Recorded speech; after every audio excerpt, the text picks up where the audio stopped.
Hello, welcome to our session, which is entitled Tackling Scope 3 Emissions and Cleaning Up the Supply Chain.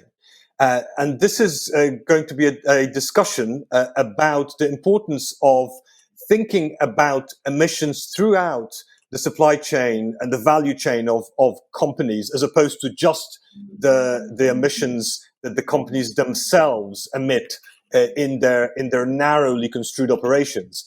It is obviously an important subject. It is a very topical one, obviously, in the run-up to COP26. And I have three wonderful panelists who will be able to shed some light on this subject with us today. I am Jan Piotrowski. I'm the Economist business editor, and I'm joined by Maria Mendiluthe, who is the chief executive of the We Mean Business Coalition, Julia Salant, who is the head of sustainability innovation at EcoVadis, and Vivek Pathak, who is the director of climate business at the International Finance Corporation. So thank you all for being here. I'm very much looking forward to our discussion. Now, my first question, and we're going to be talking a lot about the how of Scope 3 emissions. How should companies try and pin them down? How should companies try and tackle them? But I think I would like to start today by asking the why question about Scope 3 emissions. And that is, why should companies care about what's going on with emissions down the supply chain, but also up towards end users, which is also part of the value chain that the Scope 3 emissions encompass. And the example that always comes to my mind is that there appears to be a very large overlap between companies in the same supply chain. So, for instance, the end user emissions of ExxonMobil will, to an extent, overlap with the end user emissions of the Ford Motor Company and others along that supply chain.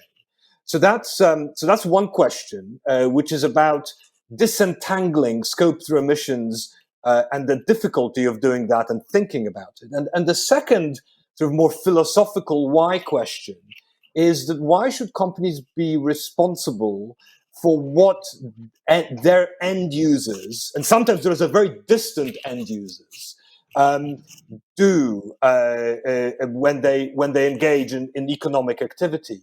So why should car makers be on the hook for what drivers do? Shouldn't that be down to drivers, and shouldn't the incentives be directed at reducing the appetite of motorists to get behind the wheel of a fossil fuel car, rather than on car makers who make those cars? So those are sort of two, I think, important philosophical questions. And if we could shed a little bit of light on it before we get into the nitty-gritty of the how, that would be fantastic. And Maria, perhaps you could offer something of a little bit of an explainer and clarifier. Thank you, Jan. That's a really good question. But when you look at the emissions from the business sectors and the different industries, you can see that Scope 3 emissions actually are a large part of emissions. A large part, I mean 98% of the OEMs, of the car manufacturer emissions, come from Scope 3 emissions. 95% from the emissions from retail, or even 95% from the consumer goods industries. So actually, it's really important that companies tackle those emissions, because they are in some form responsible for them, because there are different options that they can take to reduce that carbon footprint in the way that they produce the car, in the case of the OEM. I think it's the right question, because many companies say, okay, they can control and manage the emissions that they have in their own operations, but it's much more difficult to control the emissions that happen downstream or upstream. But that's where the collaboration between industries makes a lot of sense, because, as you rightly say, the Scope 3 emissions of the OEMs are very similar to the ones from the oil and gas company. I think the issue is not so much the why. The issue is the what are they going to be managing, because many companies have a lot of problem understanding the amount of emissions of their Scope 3. because there is lack of transparency, because data is not accurate, because there's limited exchange between the different players, and also because there's not a very clear methodology. So it is the why, it is the what, and it is the how that I hope we can debate on this session. Thank you. Julia, could I bring you in on this? Do you, pretty much the same question, why to make it even more stark, because the vast bulk of the emissions will be the entities ultimately responsible for them are the extractors of fossil fuels, which are ultimately burned. Why not just get them to be responsible for their Scope 3 emissions and let everybody else off the hook? Because in accounting terms, that would do the trick. So if they are already committing to, and some of them are committing to reducing their Scope 3 emissions, why should anybody else down their supply chains also be committed to reducing their Scope 3 emissions? No, that's a wonderful question. Thank you, Jan. Thank you, Maria, for setting the stage for this discussion around Scope 3 emissions. I mean, ultimately, the philosophical why should companies care about Scope 3 emissions? In my view, it's really about ownership. There is this saying in carbon accounting practitioner space that someone in your Scope 3 emissions, there's someone else's Scope 1 and Scope 2 emissions. And this really hits the nail on the head in a sense. Someone is ultimately responsible for the Scope 1 and Scope 2 emissions within your value chain, which I think, yeah, you're definitely right. There is a big impact that is happening from the oil and gas industry, for example, from the energy that is consumed, but it's not all the energy that constitutes Scope 3. Scope 3 actually broken down into 15 different categories. And within these categories, there's quite a lot of contributions that are happening along the value chain. And at the end of the day, what we are seeing is that, yes, indeed, the extractive industry has to be committing and reducing their emissions, but we are all operating, in a sense, in a closed system. And this is why we've gotten to a point where we are today, where we're living in the world of 1.1 degree warming at least, and we're on a trajectory to have quite devastating impacts of climate change happening. And without collaboration across industries and across the value chain and engagement between the different actors within the value chain, we won't be able to curb the emissions and curb the most devastating impacts of climate change. So, to wrap up what you wanted me to touch on, ultimately, it's not only about the extractive. It's about bringing all the players together, because we are locked into with a lot of technology and a lot of innovation that is needed in order to shift from the fossil fuel era, from the what we've done in the last 100 and 150 years towards a much more advanced low carbon economy. Thank you, Julia. So Vivek, I would like to sort of maybe rephrase the question a little bit for you, and that is to ask whether the companies that the IFC deals with, whether this sort of it's not so much an objection, but sort of my query, whether that query comes up in your discussions with companies, and whether they bring it up when they are asked or nagged to start reporting their Scope 3 emissions. Is this a sort of a bit of rationale for resisting those pressures that companies themselves bring up? Yeah, so I wouldn't say there's a rationale to resist pressures. I think it's something that we bring up because we think this is where the big opportunity is. I mean, large corporates can clearly control their own emissions, but our point is, what about the ecosystem behind you, which is around you? And you raised this point earlier. So when you have an ecosystem that's so intrinsically interlinked, I think you have to tackle all parts of the ecosystem. So when we start talking to a firm that has a number of vendors, that's one of the first questions we asked is, do you know how they're doing and how are you going to tackle that? Yeah. Or upstream, if you're in the distribution business, you're in the consumer products business, you sell ice creams, you've got freezers that you're going to use. So it's a question that comes up regularly. If I would probably say if you asked this question 3 or 4 years ago, companies weren't that engaged. They were still focusing on their own operations. But I think now, as I think Julia mentioned, the whole sort of GHG accounting around that is getting broader. I think people are focusing a lot more on what is around the direct purview.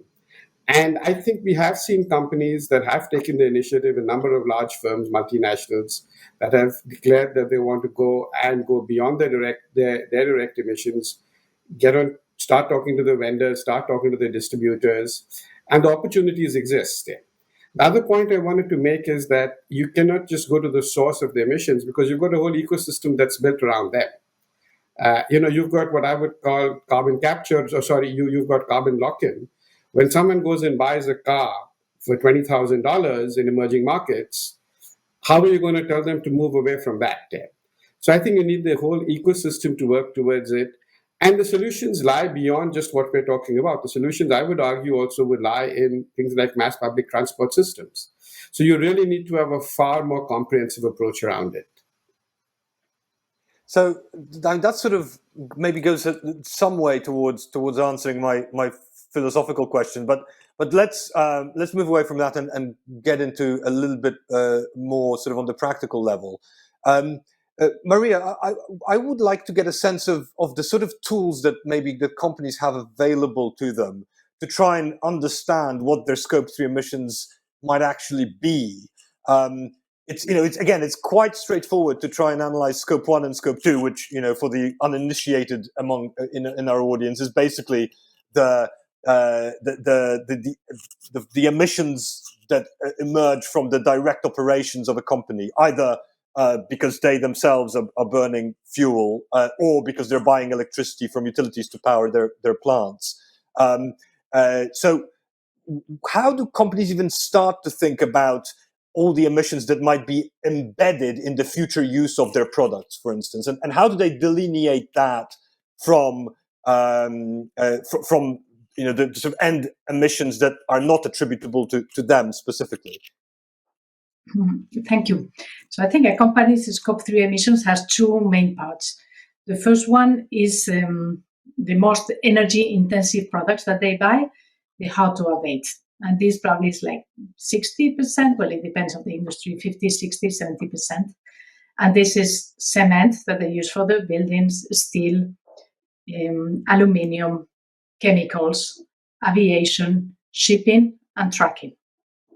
Those emissions, there are different ways of doing, but the challenge is quite big, how to decarbonize a cement plant, for example. And so there are industry groups like the Mission Possible Partnership that is looking at how to decarbonize those sectors. And one of the levers of change is actually creating demand clubs. And the climate group created a campaign that is called Steel Zero. These are a group of companies that agree that they want to buy zero-emission steels. That gives a very clear signal to the supplier, and those are Scope 1 emissions for that suppliers, to actually move on from the traditional steel making into using more electricity, hydrogen, and others, because there is a demand for it. The second area, and the same for other, that's one example. The second area, so the 30-40% other emissions, come from the other supply chain products. That's much more difficult. Sometimes those supply chains include many SMEs. At Women Business, together with the International Chamber of Commerce and the Exponential Roadmap, we launched the SME Climate Hub that provides tools for SMEs to reduce their emissions. It is incredible. It has been alive for a year. We launched last year. The incredible interest of companies on understanding how to engage with these small companies, education tools, etc., are very much needed. I think we are in the infancy of addressing Scope 3 emissions. Let me also mention the third point, which is the measurement. So I think we can have those rough numbers, but many companies have committed to net zero targets, and that includes Scope 3 emissions. And they have difficulties on understanding accurately how much emissions there are on those Scope 3 emissions. And there are other projects like the Pathfinder from the World Business Council for Sustainable Development that is working with the industry precisely to come up with a methodology, sharing information, and trying to create tools so that companies can extract that data directly from the companies and not use estimates. I think measurement is the first inevitably step for us to be able to manage emissions. So I would recommend that companies start by doing that. So measurement is actually an interesting problem here, and there have been calls on companies, certainly on by activist investors and environmentalists, for instance, on big oil companies, to report and mitigate their Scope 3 emissions. And there is a sort of growing chorus of people, both in the sort of activist NGO sphere, but also among policymakers, to make Scope 3 emission disclosures mandatory as opposed to voluntary. So some companies try to get a handle on these now and disclose them. Many companies do not. Julia, are the tools available for ascertaining Scope 3 emissions good enough to make such disclosures mandatory? Maria said that, they're still in many ways a work in progress. But are they sort of sufficient?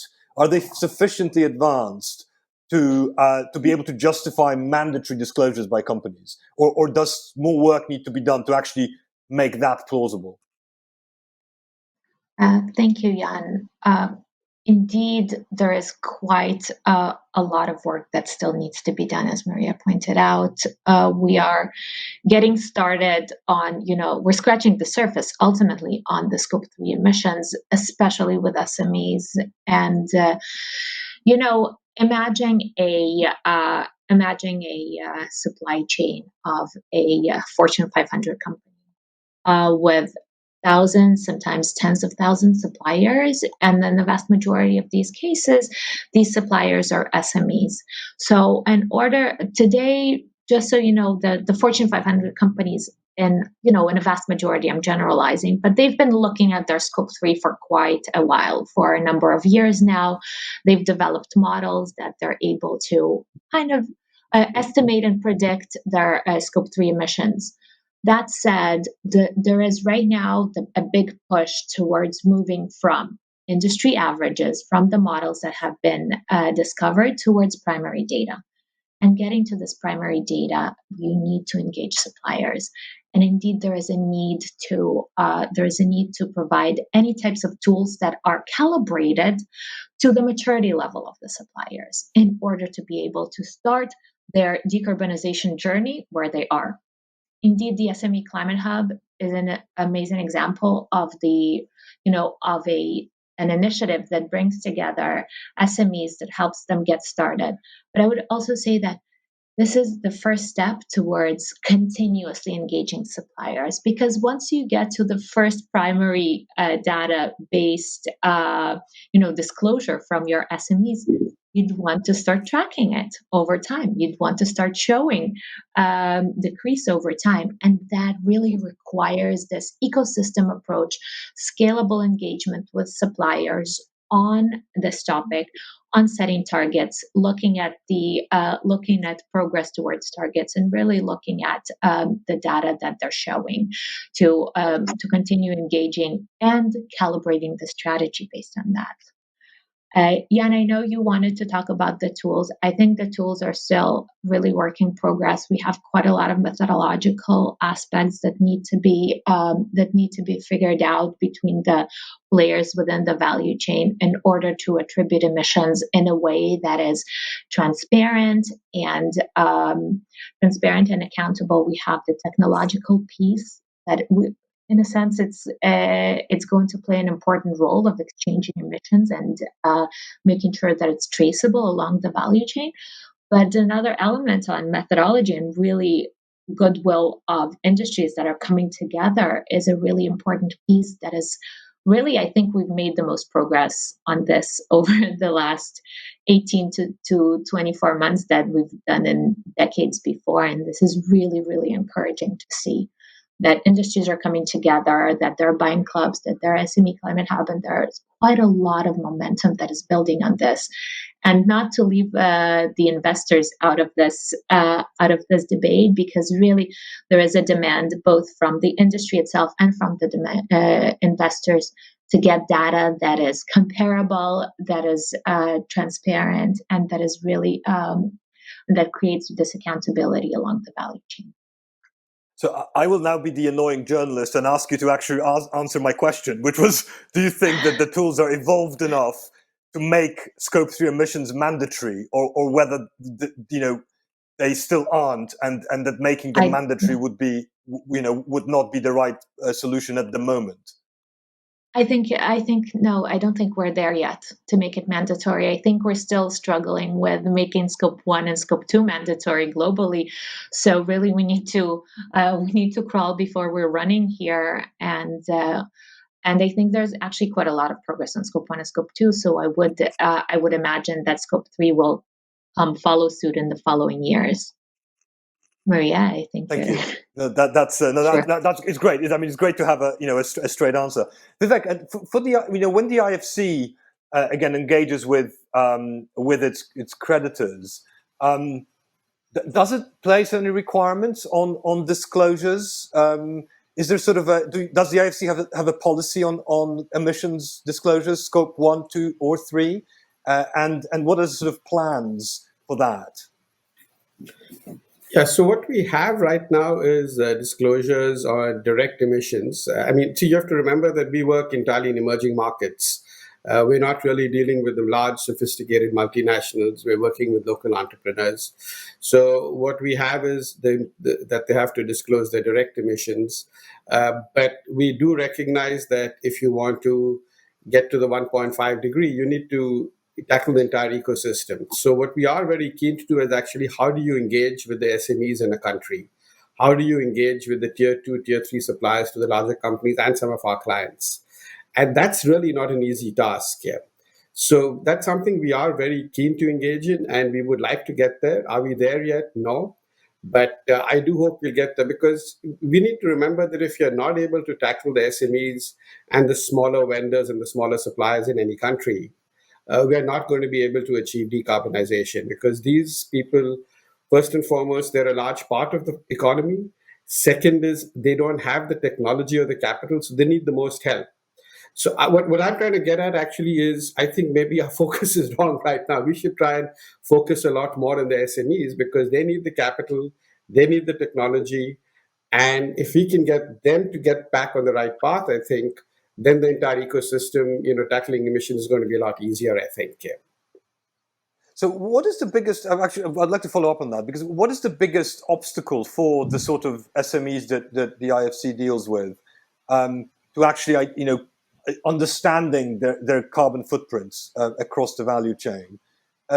Is it just a lack of technology, or is it a lack of data from their suppliers, or from sort of companies, up and down their supply chains in which they're embedded?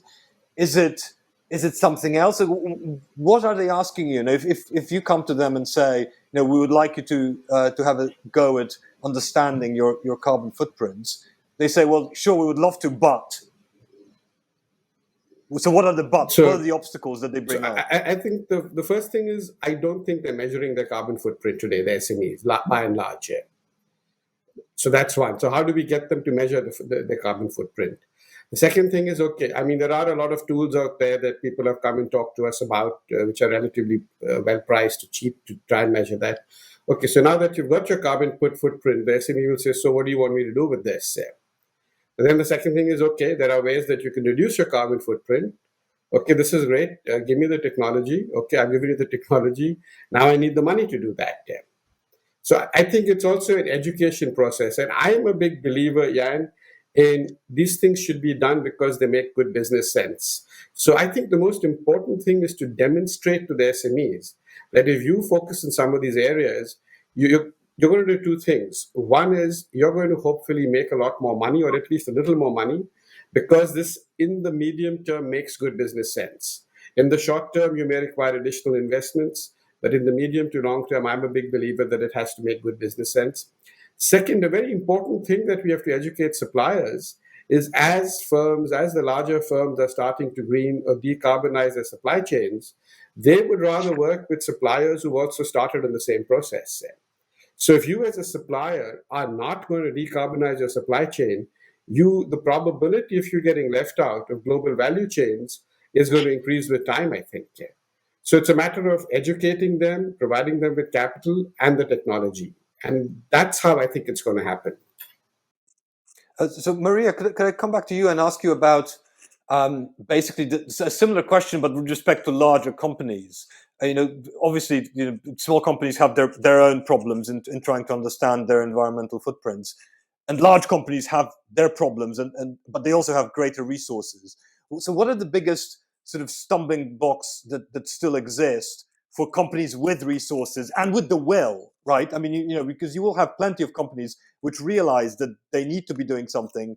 Their shareholders are in favor of it, even if it means possibly a short run hit to profits, but in the name of long term sustainable profits, which is what Vivek was mentioning, and I also believe in quite deeply. But they sort of what are the big problems for that group of companies, which is, I think, thankfully growing, still not overwhelming, but it is getting larger. What do they need? What do they come to you and say, we'd love to do this, here's what we need, either from you or from others to make it happen?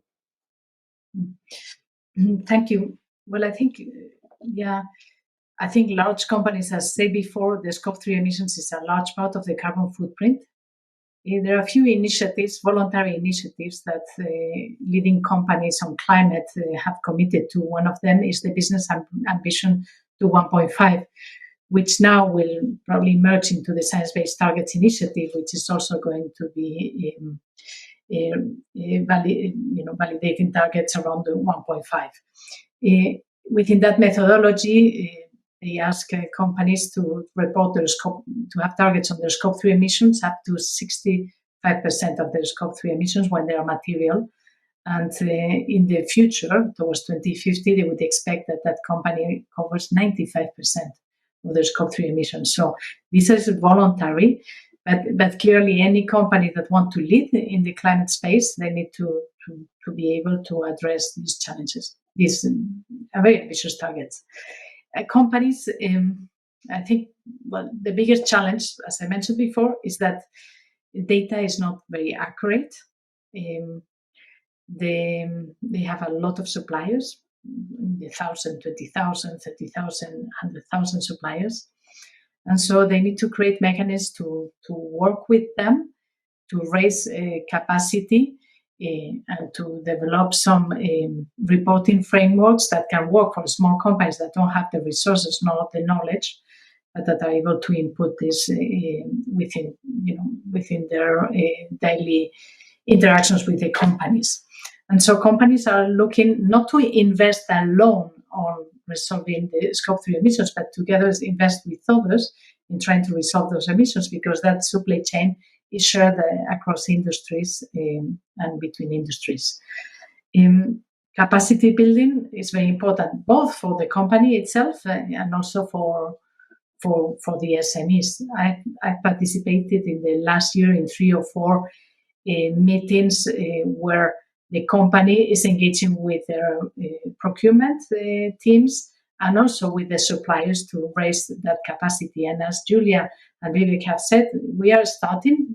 A lot of capacity building is needed, but we are hopeful because many companies are hearing this from investors and from many companies that reporting emission, committing to reduce those emissions is going to be part of the competitive advantage of big and small companies. So obviously, one thing that needs to happen for companies, large and small, to start thinking about and tackling their Scope 3 emissions is they will need sort of board approval to do that.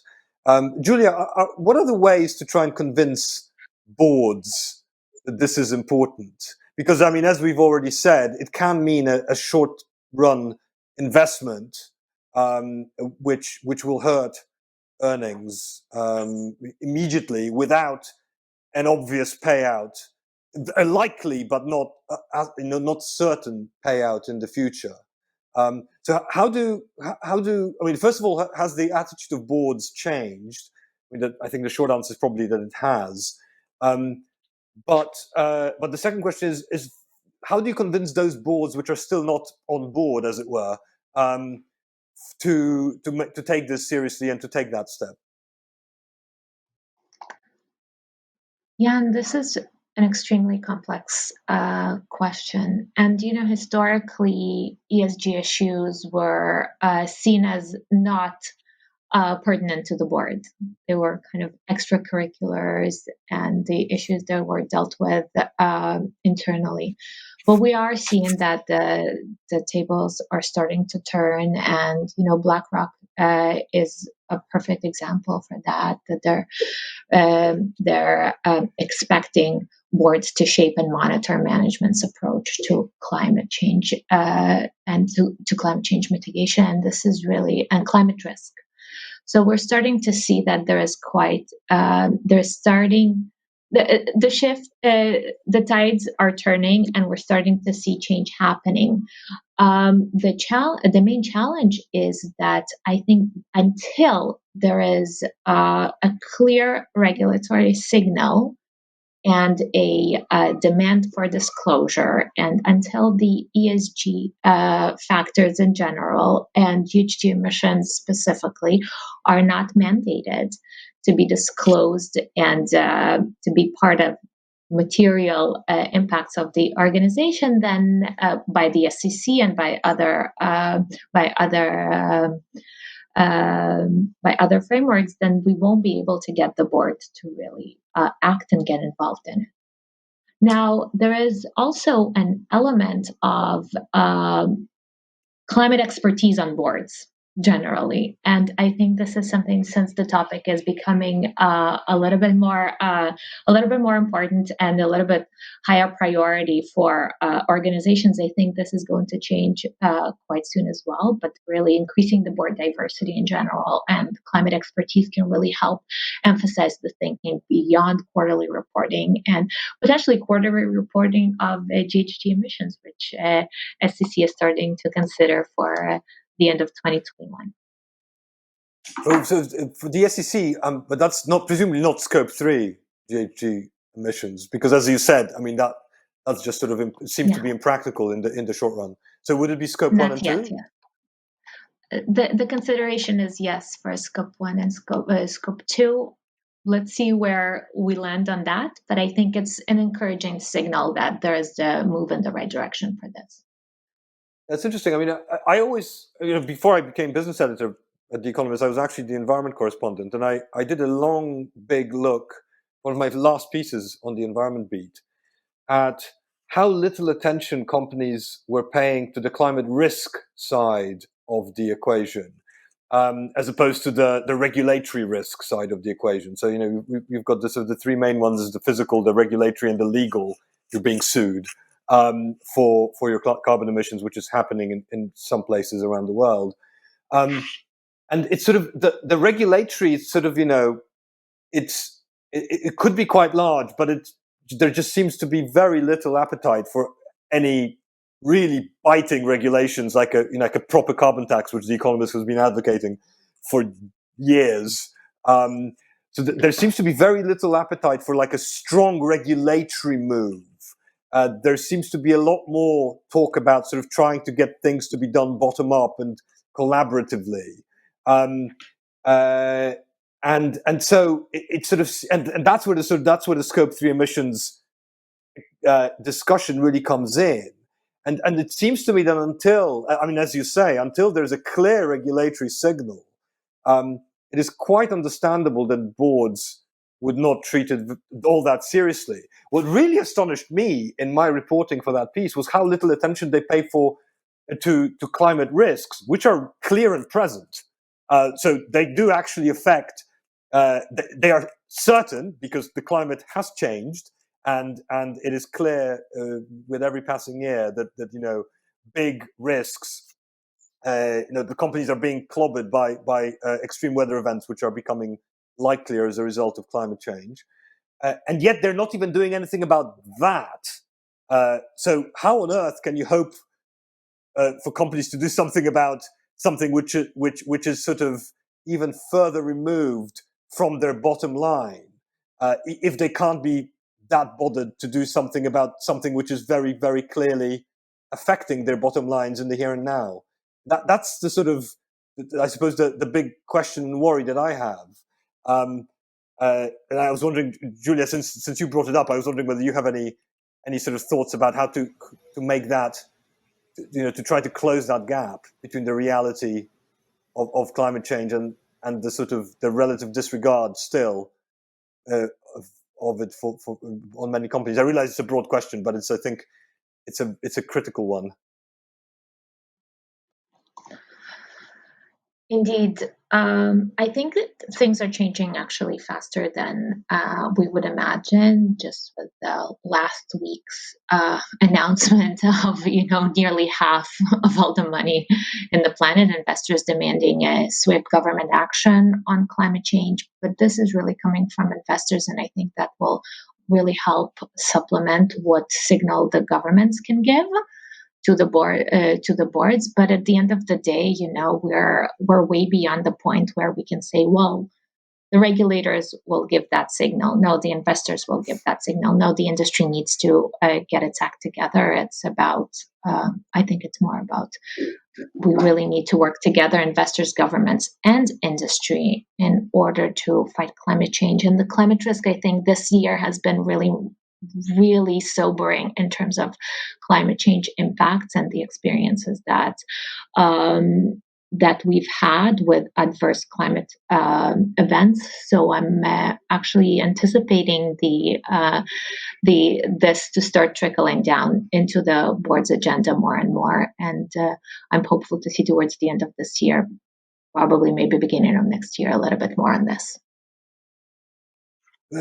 Thank you, Julia. That's it's at least a little bit heartening. And Vivek, we have only a few minutes left, but I would like to maybe get you to weigh in at the end about, how optimistic are you about the sort of concerted climate action on the part of governments that would make the fact that companies think about their Scope 3 emissions sort of likelier, and that would actually make it easier for you to make the argument to the SMEs that this is actually in your long-term interest, that understanding and reducing your carbon footprint will pay off because, some costs for those who don't are coming. That's presumably the main argument. So let me be a bad panelist and go back to the last question and share my thoughts on that. I think, if you see how has this whole ecosystem evolved there. First, it was the CSOs and the NGOs who started talking about climate. Then governments sort of woke up to it. And then other stakeholders came in. And companies were pretty much the last to say, yeah, we need to do something. It was reactive. I think that's changing rapidly. Companies have realized that they need to change rapidly because investors are changing behavior. What we need now in the next stage to happen is really, I would love to see every time I buy something in a supermarket or a grocery store, what is the carbon footprint? What is the carbon footprint of a bag of chips? 20 years ago, if I said I want to see how many calories are there on my bag of chips or my Coke or whatever I'm buying, people would have laughed. I think when you start getting there, and that is really where I would think we need to collectively focus on to make it happen, is that when a consumer is buying, because the people who are most impacted by climate change are the consumers, are you and me, are the taxpayers. So I need to recognize how am I contributing directly or indirectly, and I think that's where you will have this quantum shift in the way of thinking, in my view. So now as a good panelist to answer the question you asked, I think governments are moving, but we need to recognize that not everybody has the same capacity, both financial capacity and technological capacity to make things happen. So it has to be what I call the just transition. It has to be a transition. It's not going to be an overnight shift. I think there is a recognition. And I don't think it's going to be led just by governments or by civil society alone. It has to be a concerted effort where governments, stakeholders, consumers, and the firms get together and say, okay, this is what needs to be done. And there will be hopefully one or two. I mean, I take the case of BlackRock and how they went and said that they're going to look at ESG for all their $9 trillion. And that, I think, set a chain of events. So I think that's the way I think we're going to see it happen, where one or two market leaders have to come out and say, we need to make this happen, even if it means a bit of a hit on my short-term profits. But I think that's the way we're going to see, that's the way it's going to happen. Thanks. Well, thank you. That's a positive note to end on. And unfortunately, we have actually run out of time. As predicted, we nowhere near exhausted the subject, which is a broad, complicated, fascinating, and incredibly important one. So I'd like to thank the three panelists for your contributions. And hopefully we can continue this discussion and hear some updates on some progress in the coming years. Thank you very much.